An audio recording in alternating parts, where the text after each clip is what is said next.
ನಾನು ಕೇಳಿದ್ದೀನಿ ಸ್ವಲ್ಪ ನಾನು ಸಣ್ಣ ಆಗಬೇಕು ಇತ್ತು ಅಂದರೆ ತುಂಬ ಬೊಜ್ಜು ಈ ಥರ ನಿಂತ್ಕೊಂಡ್ಬಿಟ್ಟಿತ್ತು ನಂದು. ಎಲ್ಲರೂ ನನಗೆ ನಿಮ್ಮ ಪ್ರೆಗ್ನೆಂಟಾ ಅಂತ ನನಗೆ ಕೇಳೋ.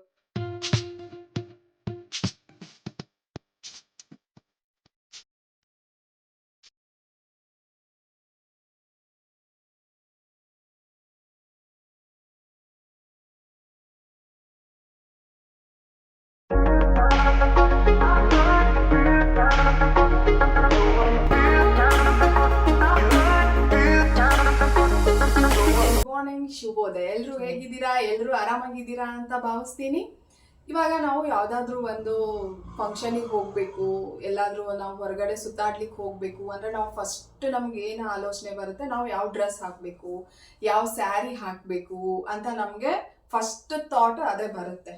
ಹೌದು, ನಾನು ಈ ಡ್ರೆಸ್ ಹಾಕಿದರೆ ನಾನು ಚೆನ್ನಾಗಿ ಕಾಣಿಸ್ತೀನ, ನಾನು ಇನ್ನೂ ಸ್ವಲ್ಪ ಸಣ್ಣ ಇರ್ಬೋದಿತ್ತಲ್ಲ, ಅವಾಗ ಈ ಡ್ರೆಸ್ ನನಗೆ ಚೆನ್ನಾಗಿ ಕಾಣಿಸುತ್ತೆ, ನಾನು ಈ ಥರ ವೇರ್ ಮಾಡ್ಬೋದಿತ್ತಲ್ಲ, ಇನ್ನೂ ನಾನು ಸ್ವಲ್ಪ ಸಣ್ಣ ಇರ್ಬೋದಿತ್ತು ಅಂತ ಕೆಲವೊಬ್ರಿಗೆ ಅನಿಸುತ್ತೆ. ಬಟ್ ಕೆಲವೊಬ್ರಿಗೆ ನಾನು ಹೇಗಿದ್ದೀನೋ ಹಾಗೇ ಇರಲಪ್ಪ ಅಂತಾನು ಅನಿಸುತ್ತೆ. ಬಟ್ ತುಂಬ ಜನರಿಗೆ ನಾನು ಕೇಳಿದ್ದೀನಿ ಸ್ವಲ್ಪ ನಾನು ಸಣ್ಣ ಆಗಬೇಕು, ಅದಕ್ಕೆಲ್ಲ ಯೂಟ್ಯೂಬ್ ಎಲ್ಲ ಸರ್ಚ್ ಮಾಡ್ತಿರ್ತಾರೆ. ಕೆಲವೊಬ್ರು ಹೇಳ್ತಾರೆ high protein, high calcium, high carbohydrates, ಹಿಂಗೆ ಹೈ ಪ್ರೋಟೀನ್, ಹೈ ಮಿನರಲ್ಸ್ ಅಂತೆಲ್ಲ ಹಿಂಗೆಲ್ಲ ತುಂಬ ಕ್ಯಾಲ್ಶಿಯಮ್, ಹೈ ಪ್ರೋಟೀನ್ ಅಂತ ಹಿಂಗೆಲ್ಲ ಸ್ವಲ್ಪ ಇದು ಮಾಡ್ತಾರೆ.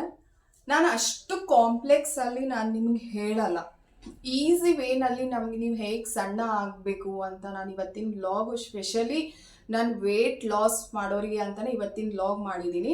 ನೀವು ನನ್ನ ಹಳೆ ಫೋಟೋಸ್ ಎಲ್ಲ ನೋಡ್ಬೋದು. ನಾನು ಎಷ್ಟು ದಪ್ಪ ಇದ್ದೆ, ಆಮೇಲೆ ನಾನು ಇವಾಗ ಹೇಗಿದ್ದೀನಿ ನಿಮ್ಮ ಕಣ್ಮುಂದೆ ಇದ್ದೀನಿ. ನಾನು ಎಲ್ಲ ಡಯಟ್ ಫಾಲೋ ಮಾಡಿ ಅರೌಂಡ್ ನಾನೊಂದು 2-3 ಇಯರ್ಸ್ ಆಯಿತು ನಾನು ಡಯಟ್ ಬಗ್ಗೆ ನಾನು ಕಾನ್ಸಿಯಸ್ ಬಂದು. ನಾನು ಏನು ತಿನ್ನಬೇಕು, ಏನು ತಿನ್ನಬಾರ್ದು ಅಂತ ನನಗೆ ಕಾನ್ಸಿಯಸ್ ಇದೆ. ಸೊ ನಾನು ಅದ್ರ ಪ್ರಕಾರನೇ ನಾನು ಮಾಡ್ತೀನಿ. ಇವಾಗ ನಾನು ಯಾರಾದರೂ ತುಂಬ ತೆಳ್ಳಾಗಿದೆಯಾ, ಸರಿ ಕಾಣ್ತಿಲ್ಲ ಅಂತ ಹೇಳಿದರೆ ನಾನು ಮತ್ತೆ ವೇಟ್ ಗೇನ್ ಆಗ್ತೀನಿ. ನನಗಿಲ್ಲ, ನಾನು ತುಂಬ ದಪ್ಪ ಅಂದರೆ ನಾನು ಮತ್ತೆ ತುಂಬ ಸಣ್ಣ ಆಗ್ತೀನಿ. ಈ ರೀತಿ ನಾನು ತುಂಬ ಒಂದ್ಸಲ ದಪ್ಪನೂ ಆಗಿದ್ದೀನಿ, ಮತ್ತೆ ಸಣ್ಣನೂ ಆಗಿದ್ದೀನಿ, ಮತ್ತೆ ದಪ್ಪನೂ ಆಗಿದ್ದೀನಿ. ಈ ರೀತಿಯಾಗಿ ನನಗೆ ಇವಾಗ ಒಂಥರ ಹಿಡಿತ ಸಿಕ್ಬಿಟ್ಟಿದೆ. ನಾನು ತುಂಬಾ ಟ್ರಯಲ್ ಆ್ಯಂಡ್ ಎರರ್ ಮಾಡಿದ್ದೀನಿ ನನ್ನ ಬಾಡಿ ಮೇಲೆ, ಹೇಗೆ ಸಣ್ಣ ಆಗಬೇಕು, ಮತ್ತೆ ಹೇಗೆ ನಾನು ವೇಟ್ ಗೇನ್ ಮಾಡ್ಕೋಬೇಕು ಅಂತ ಹೇಳಿ. ನಾನೇ ಅದರಲ್ಲಿ ಕೆಲವೊಂದು ಟಿಪ್ಸ್ ಹೇಳ್ತೀನಿ. ನಾನು ತುಂಬ ಕಾಂಪ್ಲೆಕ್ಸ್ ಹೇಳಲ್ಲ, ತುಂಬ ಸರಳವಾಗಿ ಹೇಳ್ತೀನಿ. ನೀವು ಫಸ್ಟು ಏನು ಮಾಡಿ ಅಂದರೆ, ಫಸ್ಟ್ ಪಾಯಿಂಟ್ ಎಣ್ಣೆಯಲ್ಲಿ ಕರೆದಿದ್ದು, ಆಮೇಲೆ ಬೇಕ್ರಿ ಐಟಮ್ಸ್, ಆಮೇಲೆ ನೀವೇನಾದರೂ ತುಂಬ ಶುಗರ್ ಇಂಟೇಕ್ ಇದ್ರೆ, ಆಮೇಲೆ ನಾನು ತುಂಬ ಸ್ವೀಟ್ ತಿಂತೀನಿ ಅನ್ನೋರು ಇದ್ದರೆ ಅದನ್ನು ಫಸ್ಟು ಬಂದ್ ಮಾಡಿ. ಫಸ್ಟು ಕರ್ದಿದ್ದ ಐಟಮ್ಸ್ ಅಂದರೆ ಫ್ರೈಡ್ ಐಟಮ್ಸ್ ಮತ್ತು ಬೇಕ್ರಿ ಐಟಮ್ಸ್ ಮತ್ತು ಶುಗರ್ ಸ್ವೀಟ್ಸು ಇದೆಲ್ಲ ಬಂದ್ ಮಾಡಿ. ಆಮೇಲೆ ಇದು ಕೋಕೋ ಕೋಲಾ, ಪೆಪ್ಸಿ ಅದನ್ನೆಲ್ಲ ಫುಲ್ ಬಂದ್ ಮಾಡಿ. ಫಸ್ಟ್ ಪಾಯಿಂಟ್ ಇದು ಮಾಡಿ. ಅಂದರೆ ನೀವು ಫಸ್ಟ್ ಸ್ಟೆಪ್ಪೇ ನೀವು ಪಾಸ್ ಆಗಿಬಿಡ್ತೀರ. ಫಸ್ಟ್ ನೀವು ಇದನ್ನು ಬಂದ್ ಮಾಡಬೇಕು. ನೆಕ್ಸ್ಟ್ ಏನು ಅಂದರೆ, ಇವಾಗ ಇದು ಮೊಳಕೆ ಕಾಳು ಬರುತ್ತಲ್ಲ, ಮೊಳಕೆ ಕಾಳುಗಳನ್ನು ಜಾಸ್ತಿ ತಿನ್ನಿ, ಮೊಳಕೆ ಬರಿಸಿ ತಿನ್ನಿ.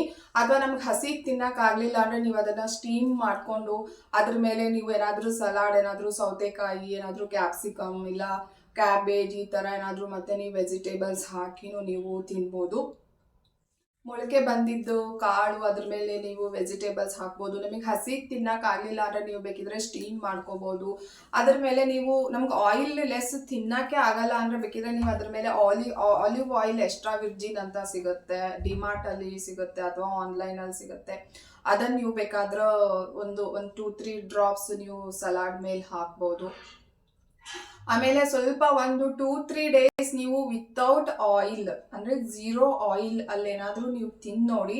3 ಡೇಸ್ ಬಿಟ್ಟು ನಿಮ್ಮ ವೇಟ್ ಚೆಕ್ ಮಾಡಿ, ನಿಮಗೆ ಆಶ್ಚರ್ಯ ಆಗುತ್ತೆ. ಅಯ್ಯೋ, ನಾನು ಆಯಿಲ್ ಬಿಟ್ಟಿದ್ದಕ್ಕೆ ನಾನು ಇಷ್ಟೊಂದು ಸಣ್ಣ ಅಂತ ಅನ್ಸುತ್ತೆ. ಇನ್ನೊಂದು ಸಲ ಹೇಳ್ತಾ ಇದ್ದೀನಿ, ನೀಟಾಗಿ ಕೇಳಿಸ್ಕೊಳ್ಳಿ.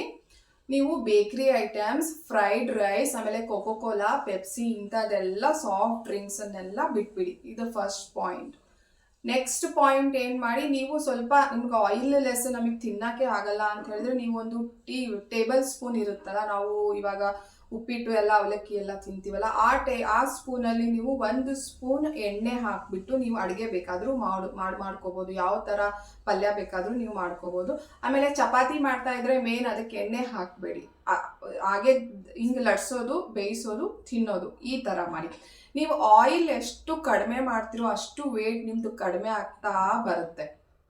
ಆಮೇಲೆ ಯಾವಾಗಲೂ ಮೇನ್ ತಿಳ್ಕೊಳ್ರಿ, ನಮ್ಮದು ಬ್ಯಾಲೆನ್ಸ್ಡ್ ಡಯಟ್ ಇರಬೇಕು. ಅಂದರೆ ಪ್ರೋಟೀನ್ ಇರಬೇಕು, ಕಾರ್ಬೋಹೈಡ್ರೇಟ್ಸ್ ಇರಬೇಕು, ಮಿನರಲ್ಸ್ ಇರಬೇಕು, ಕ್ಯಾಲ್ಶಿಯಂ ಇರಬೇಕು, ಈ ಥರ ಎಲ್ಲ. ಅಂದರೆ ಫಾರ್ ಎಕ್ಸಾಂಪಲ್ ಒಂದು ಬ್ಯಾಲೆನ್ಸ್ಡ್ ಫುಡ್ ಹೆಂಗೆ ಇರಬೇಕಪ್ಪ ಅಂದರೆ, ಒಂದು ಚಪಾತಿ ಅಥವಾ ಒಂದು ರೊಟ್ಟಿ ಅಥವಾ ಒಂದು ರಾಗಿ ರೊಟ್ಟಿ ಯಾವುದಾದ್ರೂ ಒಂದು ಇಟ್ಕೊಳ್ಳಿ, 2 ಥರ ಪಲ್ಯ ಇಟ್ಕೊಳ್ಳಿ, ಒಂದು ಕೋಸಂಬರಿ ಇಟ್ಕೊಳ್ಳಿ, ಯಾವುದಾದ್ರೂ ಒಂದು ಮಜ್ಜಿಗೆ ಇಟ್ಕೊಳ್ಳಿ, ಅಥವಾ ಒಂದಿಷ್ಟು ಅನ್ನ ಸಾರು, ಈ ಥರ ಎಲ್ಲನೂ ಇರಬೇಕು ನಮ್ಮ ಊಟದಲ್ಲಿ. ನಾನು ಹೈ ಪ್ರೋಟೀನ್ ತಿಂದೆ, ಹೈ ಕ್ಯಾಲ್ಶಿಯಂ ತಿಂದೆ ಅಂತಂದರೆ ಈ ಥರ ಮಾಡೋಕ್ಕೆ ಹೋಗಬೇಡಿ. ನೀವು ನ್ಯಾಚುರಲ್ ಆಗಿ ನಾವು ಸಣ್ಣ ಆಗಬೇಕು ಅಂತ ಇರೋರು, ನ್ಯಾಚುರಲ್ ಆಗಿ ಸಣ್ಣ ಆಗಬೇಕಂತ ಇರೋರು, ನಮಗೇನು ಬೇರೆಯವರು ಹೇಳೋ ರೀತಿ ಹೈ ಪ್ರೋಟೀನ್ ಹೈ ಕ್ಯಾಲ್ಶಿಯಂ ಬೇಡ ಅಂತಂದರೆ ಈ ಥರ ಮಾಡಿ.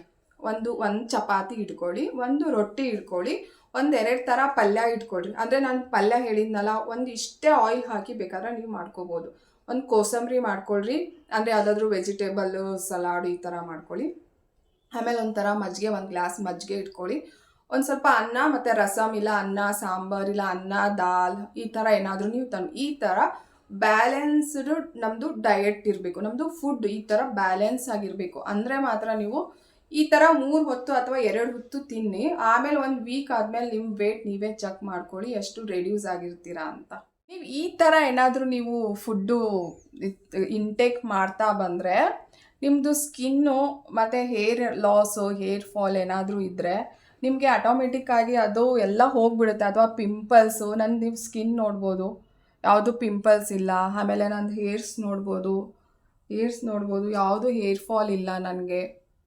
ಹಾಗಾಗಿ ನಾನು ಏನು ಫುಡ್ಡು ನಾವು ತಿಂತೀವೋ ಅದೇ ನಮಗೆ ಔಟ್ಸೈಡ್ ಅದನ್ನೇ ನಮಗೆ ರಿಫ್ಲೆಕ್ಟ್ ಮಾಡುತ್ತೆ. ನಾವು ತುಂಬ ಕಾಸ್ಟ್ಲಿ ಶಾಂಪೂ ಹಚ್ಕೊಂಡೆ, ತುಂಬ ಕೆರಟಿನ್ ಟ್ರೀಟ್ಮೆಂಟ್ ಮಾಡಿಕೊಂಡೆ, ಅದನ್ನು ಮಾಡ್ಕೊಳ್ಳಿ, ಅದು ನಾನು ಬೇಡ ಅಂತ ಹೇಳ್ತಿಲ್ಲ. ಬಟ್ ನೀವು ಎಷ್ಟು ನೀವು ಒಳ್ಳೆ ಫುಡ್ಡು ತೊಗೋತೀರಾ ಅಷ್ಟು ಅದು ನಿಮ್ಮ ಬಾಡಿಯಲ್ಲಿ ಅದು ರಿಫ್ಲೆಕ್ಟ್ ಆಗ್ತಾ ಹೋಗುತ್ತೆ. ನಾನು ಹೇಳೋ ಈ ಸಿಂಪಲ್ ಡಯಟನ್ನು ಫಾಲೋ ಮಾಡಿ. ಅಂದರೆ ಆಯಿಲ್ ಬೇಕಂದರೆ ಸ್ವಲ್ಪ ಆಯಿಲ್ ಹಾಕ್ಕೊಳ್ಳಿ, ಒಂದಿಷ್ಟೇ ಆಯಿಲ್ ಹಾಕ್ಕೊಳ್ಳಿ, ಆಯಿಲ್ ಲೆಸ್ ತಿನ್ನಿ. ಆಮೇಲೆ ಬ್ಯಾಲೆನ್ಸ್ಡು ಡಯಟ್ ಮಾಡಿ, ಅಂದರೆ ಬ್ಯಾಲೆನ್ಸ್ಡು ಊಟ ಎಲ್ಲನೂ ಇರಬೇಕು. ಪ್ರೋಟೀನ್, ಕ್ಯಾಲ್ಶಿಯಂ, ಮಿನರಲ್ಸ್, ಕಾರ್ಬೋಹೈಡ್ರೇಟ್ಸ್, ಈ ಥರ ಎಲ್ಲನೂ ಇರಬೇಕು. ಈ ಥರ ಒಂದು ಡಯಟ್ ಫಾಲೋ ಮಾಡಿ. ಆದರೆ ಈ ಥರ ಬ್ಯಾಲೆನ್ಸ್ಡ್ ಡಯಟ್ ತಿಂದು ನಾನು ಹೊರಗಿಂದು ತಿಂತೀನಿ ಅಂದರೆ ಅದು ವೆಯ್ಟ್ ಲಾಸ್ ಮಾಡೋಕ್ಕಾಗೋದೇ ಇಲ್ಲ.